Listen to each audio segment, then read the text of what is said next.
Europe is more than just a single currency or a single market.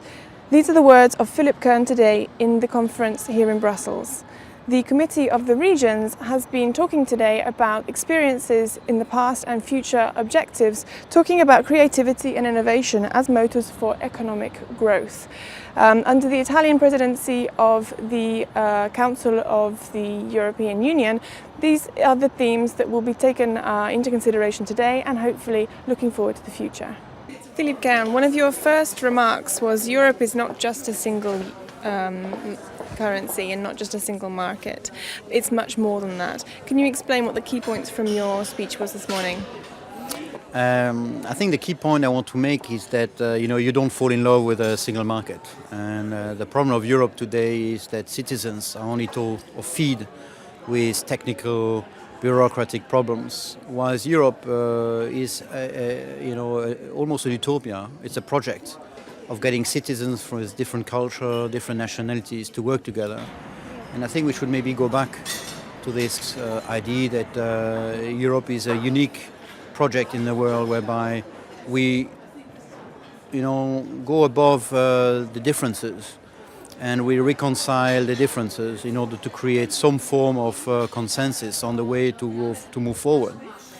And the richness of the European project is about how to make the most of this diversity in a context where the world is shrinking. The things is more universal. And when we talk about establishing a single market in Europe, it is a single market in only to enable the universal to circulate, or is it also a market that enables the local and singularities, regional singularities also to circulate within Europe? So can we set up actually a market whereby Danes get to hear about Portuguese music, the Basque can express themselves on platforms and could be of interest to somebody based in Slovenia? I think this is the challenge of a true single market. If not, Europe is simply a market, and it loses the idea of being also a union. Michel Magnier, could you tell us about your part in this conference today? My part is to explain what the European Union, the European Commission, can bring to the theme of the conference, namely creativity and innovation through culture, because my role in the Commission is to make sure that we incorporate culture in all parts of the EU policies. And how can each region take act of this good advice? Well, that's a new development, actually, that regions and cities have understood that culture is a driver for growth and local development. So increasingly, they are bringing culture at the core of their local strategies, and this is a trend we want to support very much. And is this a new phenomenon, or is it something that has already been initiated and needs to be developed? It has been initiated quite a while. What is new from my point of view is that it becomes more strategic. It's really embedded in the strategies instead of being somehow more piecemeal approach as it used to be in the past. So there's clearly a new trend in favor of a more strategic approach for culture in local development. How can Matera, that's now been nominated European Capital of Culture, use these kinds of ideas to promote and make the most of their title? Well, actually, they won the competition, which was a very tough competition in Italy, as you remember. They won the competition because they had incorporated lots of innovation in their project. I mean, Matera is obviously not the city which is most equipped for welcoming such a big project because they're a bit isolated, there's no airport. But they made up for these weakest points by a strong focus on innovation, and that basically convinced the European panel when they had to choose between the 6 remaining cities in competition. And in terms of innovation, are we talking about new technologies, smart technologies, or what is the main push? We're talking about all that. We're talking about really what is an investment in the knowledge economy, and we realize that actually investment in intangible assets has taken precedence over investment in more material assets. So there's a turning point, a technological turning point, and innovation is really a driver for growth and job creation, which is the overarching objective we all pursue. For the south of Italy, how can innovation be an important motor for growth? Well, basically, innovation, cultural innovation, which is what interested us today, creates a better environment for attracting companies, for attracting investors, and we realize that it's the case almost everywhere in Europe. So basically, Italy, with the rich heritage they have, especially in the southern part of the country, has a strong potential to create this ecosystem and attract investors. Can you tell us the key points from your participation here today?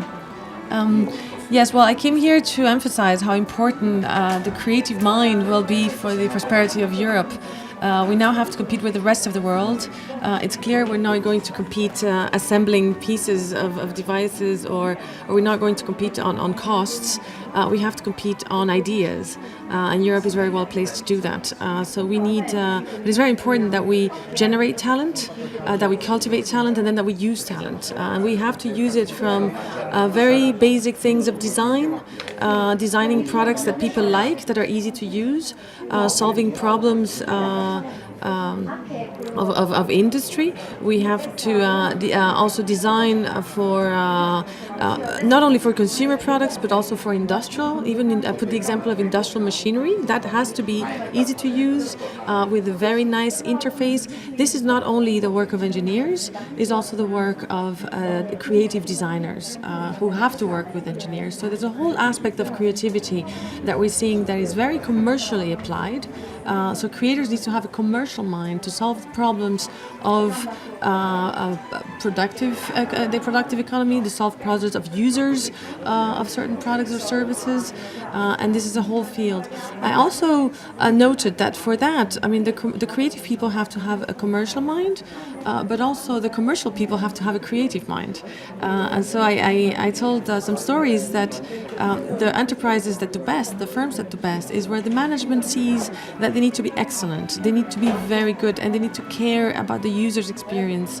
And so, because many times that involves the use of creative minds to improve the problems and solve problems that the users face. So it's a collaboration between managers that have to become better and care more to be the best, and creators that have to be mobilized to solve these problems. And that is, I think, something that Europe can do well. But it has to be now a little bit better trained to do that, because we're facing a global competition that will not be forgiving, but we can excel at this. We have very, very good mind. We have a lot of talents. We have to bring them together. We have to bring the talent together with the engineers and the commercial people to produce the best products in the world. Do you think this kind of approach could be particularly interesting for the south of Europe? I mean, coming from Matera, it's an area where a lot of people actually move away to find new possibilities or new opportunities. Do you think this kind of working on this kind of sector could encourage the talents to stay in some areas of Europe that have now become less populated? Yes, absolutely. The only thing that the region needs to do is to be attractive for a sufficient number of people who can stay there and work together. I heard, for instance, that cinema is something they have done before, very, very successfully. That means that you start doing an activity, you develop a capability and some kind of infrastructure that can support this activity, and then more will come. More will come. You need the people, and you need some kind of attractor, something you do well, and so that will attract more people, and then you go into this very positive cycle that the more talent and the more people you attract, and the more follow. So developing a know-how, developing and developing a network of talent, it's certainly an asset, and it can happen in the south of Italy. It could happen anywhere. Those things that happen, it's just a matter of suddenly having the right people, the right place, and the right activity. So, Maria, at this platform for creativity and innovation as economic growth, as a motor for economic growth, what was your contribution today?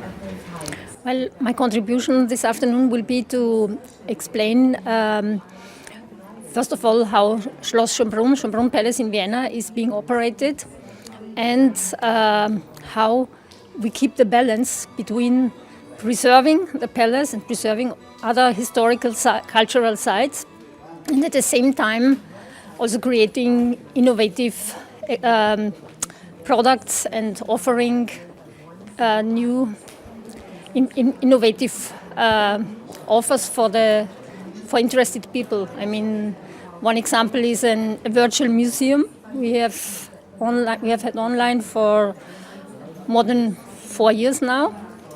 A museum about the history of the Habsburgs especially. The other thing is a ticketing platform of our own that's working very well as well, and it's a cooperation of Schönbrunn Palace with other cultural institutions. And the third innovative product that I'm going to present more in detail is let's say, a forecast tool. It's a so-called Vienna Tourism Indicator. It's now available on a website on smartphones, for the moment in German, but it will be available in English soon. And it's a very useful tool for planning. I mean, this Vienna Tourism Indicator is published twice a year. Now it has just been published for the winter season. And in March, there will be the forecast for the summer season. And this is let's say, this forecast is a mixture from statistical data and experts' ratings. We are cooperating with the Market Research Institute,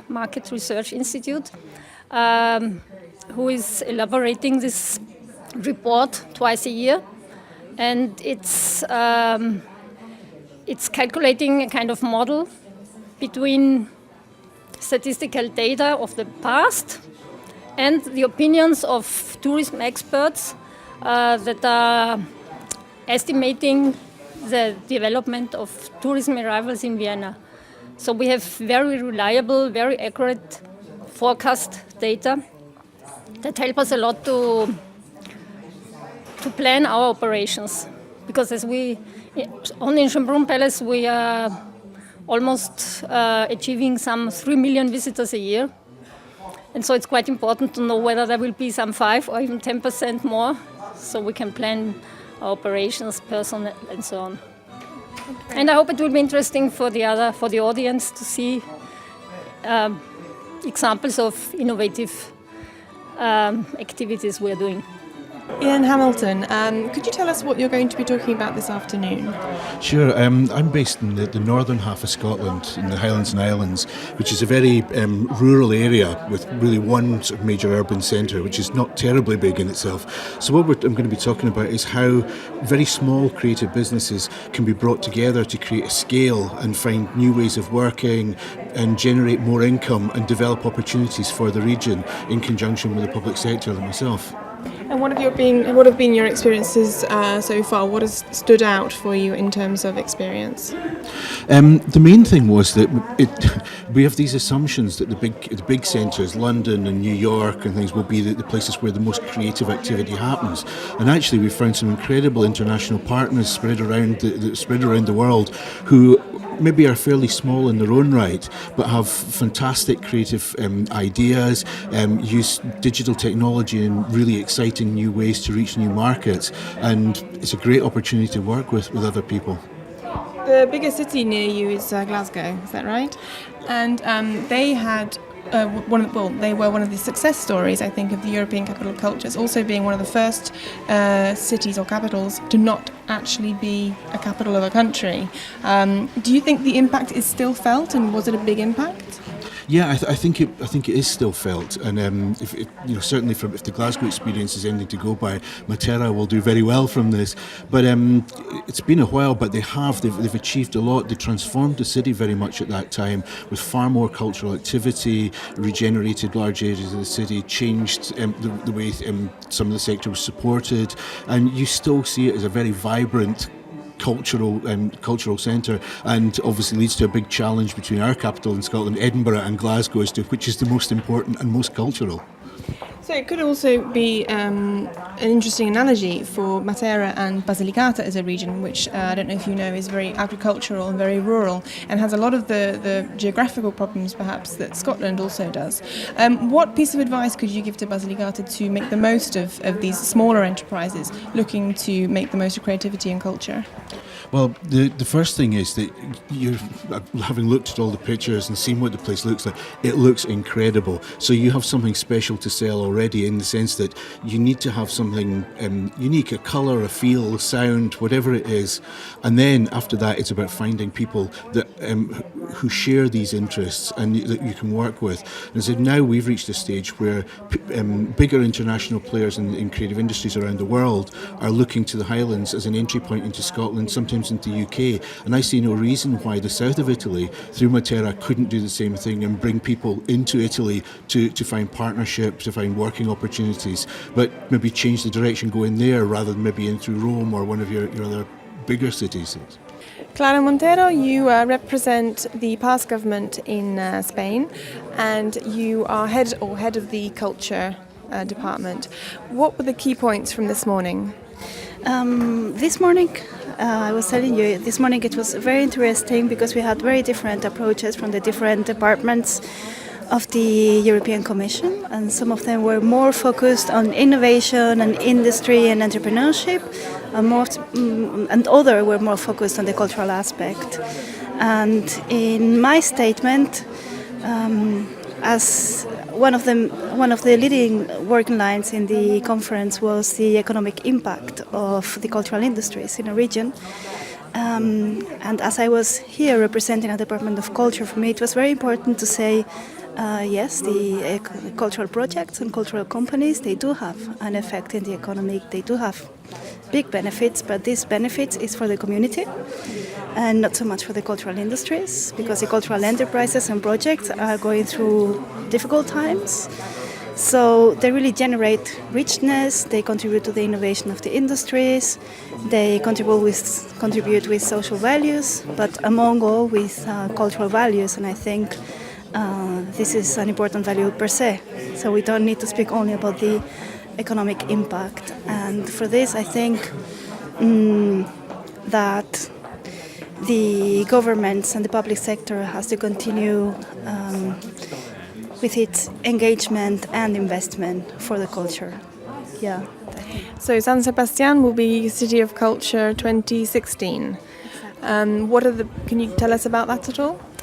Yes, San Sebastián will be the European Capital of Culture 2016, and we are, of course, very happy and very proud of it.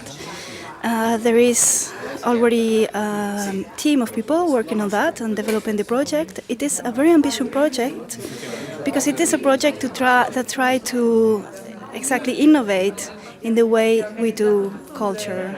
And it is a project that tries to introduce or to implicate more the citizenship in the cultural policy. So one of the main focuses or aims of this project is to do culture in a different way and not to focus so much on cultural events, but to activate the citizenship and to focus on a creative citizenship. Some good advice for Matera also, who is a fellow City of Culture, but 2019. I believe you're coming to Matera fairly soon. I hope so. Yeah, I hope so. I know there is a meeting next week, the 29th. And I have confirmed that I would love to see. Now I have to see how the connections are, because we're both a little bit in the edge. San Sebastián is a little bit in one corner and Matera is in another corner, so we have to see how the connections are. But I am extremely happy to go to Matera. Besides, we could see some images of Matera in the presentation of Patricia, some film shootings in Matera, and it was very impressive. So I am really looking forward to go and to meet the people and to share experiences. Verona Walton, what have been your impressions of today? I think today has been tremendously interesting from the plenary sessions, where we saw the strategic vision in relation to the role of the regions in the cultural and creative sectors, through to the workshops, and in particular the workshop in which I contributed, which was looking at regional actions for audiovisual and the performing arts. So I think in general I was very, very impressed by the organisation of the conference and the information I received, and by the quality of the project under discussion. Do you think the outcome has been achieved to create a platform to share best practices and discuss possible ideas for the future? I hope so. I mean, the important thing is we come to these conferences and we make connections and contacts with people who can be helpful, and the key thing is to follow it through. But certainly I'd say the building blocks have been put in place here for that to happen. And you're currently working on the implementation of the Creative Europe Media sub-programme. What does that mean exactly? Creative Europe is the European Commission's programme to support the cultural and creative industries, including audiovisual. And I work on the media sub-programme, which specifically looks at and provides mechanisms to help develop projects in the audiovisual field, so film, TV, and we work from the development stage of a project through to the distribution. And in between we look at areas such as promotion, training and audience development. And I don't know if you know, but Matera has been concentrating on its cinema history, using the Sassi as a wonderful backdrop. Do you think film and audiovisual media is a good way for Matera to promote the territory? I think there are so many different ways in which one can promote a territory, but I think that film and audiovisual are one of the best in many ways, depending on obviously if the promotion is linked to tourism, which we heard an awful lot about this morning, cultural tourism, and about how important it is and how good it can be for the economy. I think obviously it's an excellent mechanism. Can you tell us about the entrepreneurial angle and also the new business models that you're going to be talking about? This is a quite exciting workshop we will be doing. We will be hearing different views on regions, European regions, on how they try to develop, if you like, an entrepreneurial thinking themselves, working in various regions in Italy, at the beautiful coast of Istria, in France, in the region of Paris, Île-de-France. And we will hear about their success stories and how to trigger effects in their regions that attract entrepreneurs to come set up businesses, how they manage to attract cultural tourism, and we will learn about the tools they are using, because sometimes we tend to think that an entrepreneurial spirit is something about that entrepreneur, the person who is running a company. Actually, regions, cities, municipalities, maybe also nations need to adopt a similar entrepreneurial thinking. So I'm quite excited about this opportunity to learn from each other, to think about business models which not only work in their own right, but might also attract exterior financing from investors, from sponsors. So it's a really interesting mixture where culture and the creative industries are at the very core of developing an entrepreneurial spirit and to work with business models which are quite unique and new and hopefully pose a big potential for growth. And how important do you think the European Capital of Culture status is, and what can it do for Matera in the south of Italy? I think it's a massive opportunity also for this network, for this group, because the learning from each other is one of the most effective ways to learn from models, to then adapt certain models to the own region and to the own needs, and to implement things, maybe also change policies once in a while. That would be obviously a desired effect. So I think the subject is at the very core of what the regions really try to accomplish. And as we heard this morning, the cultural and creative industries are at the very center of everyone's attention, because they are a key innovation driver that we finally understood also in regards of collecting evidence, data that supports that fact. So, Dr. Krista Gustafsson, what are you going to be talking about in your speech today? I will present two studies we made in Sweden in two different regions about the impact of active participation in culture for sustainable development in general, but especially for economic growth. And it's a project we made actually together with two Italian research centers, one Yulm in Milano with Professor Pierluigi Sacco and his colleague Guido Ferilli, and also with Simeon Research Institute in Rome with Professor Massimo Buscema. So based on their theories and methodologies, we think we are able to locate where the impact of culture is the greatest. So this will help the regional decision makers and regional politicians as well as local politicians to have a much stronger influence on the regional and local policy in general. So here we can say that if you support culture in these parts of a region, it will have a greater impact on the economic growth in the region.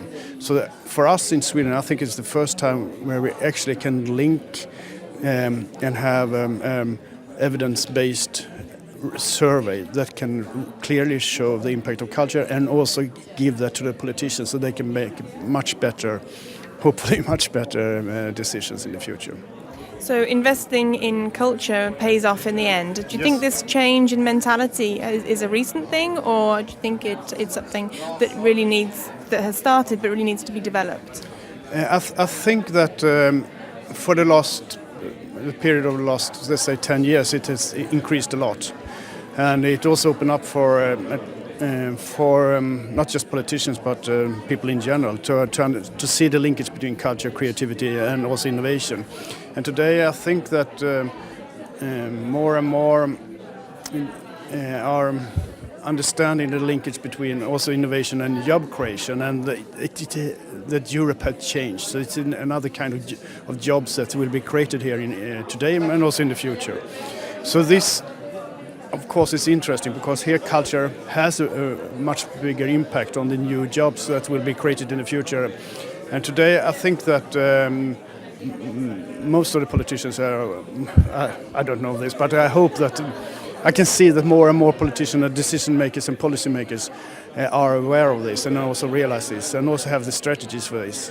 So I can see a big change of the interest for culture for policymakers in general. And this, what we've just done now, give the policymakers as well as other decision makers, stakeholders, but also universities, a new instrument to understand the linkage between culture and economic growth, and also can help us to present various programs, policy documents, and also hopefully also can help us to have much better spatial planning, where we can invest in new construction and also actually I've been surprised because we speak to the national government agencies for traffic planning. So instead of just building a road between point A and point B, we can see now if it can pass some of these